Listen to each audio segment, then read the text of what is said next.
question 9. Given that y is 2x squared plus x, find dy by dx from first principles. Okay, there's different ways of notating this question. I normally use the H lettering rather than the delta x lettering. So I'm going to say that dy by dx is the limit as h tends to 0 of f of x plus h minus f of x all over h. Because what you're doing there is you're finding the difference in x, which is a difference of h. We imagine this point is x and this point is x plus h for their x coordinates. And then we're comparing that with the difference in the y, and that is f of x plus h up there, and that y coordinate is f of x there. Let's put the full coordinates in. Okay, can't really do it there. X plus h, comma, f of x plus h. So that gap there, that is the change in the y, and then we're dividing it by the change in the x. So it's still the same gradient formula, y2 minus y1 over x2 minus x1. But then we're going to imagine that this point is going to slide down the curve towards the first point. So then the line, which is the tangent, is going to be what we end up with, okay, from the gradient of this straight line where the 2 points were separated. So what this means, if you can remember that formula, is that you follow through the pattern of the equation, but instead of x's, you replace them with x plus h. So I'm going to write 2 bracket x plus h squared plus x plus h. And then we're going to subtract f of x, which is this thing. So we subtract 2x squared plus x. I'm going to pop that in a bracket as well to make sure I don't go wrong with my signs.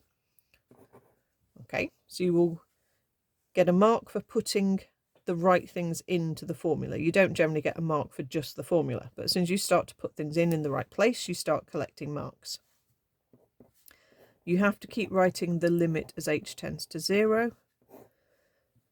Okay, so now we're going to multiply out.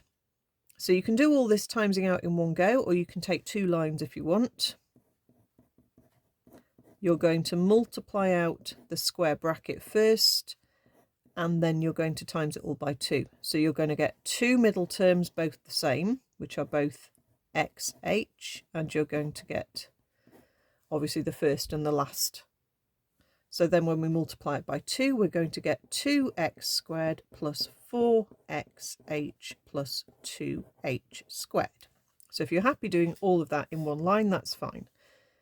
We've got a plus x plus h, and then let's multiply this minus sign out, so we get minus 2x squared minus x. Okay, we then look at what cancels out, and we're expecting the things that we've got at the far end of the top line to have partners to cancel out with. Okay, if that hasn't worked, something's gone wrong. So let's write what we've got left. We've got 4xh plus 2h squared plus h all over h, and we're going to cancel out h now from each term. So we're going to cancel it there and there and there and there.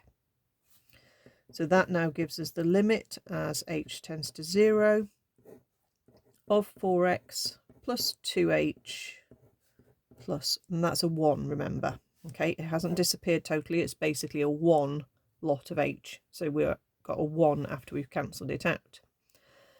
Once we've got rid of the denominator h, we can then safely let h tend to 0. We couldn't do that before because we don't want 0 on the denominator.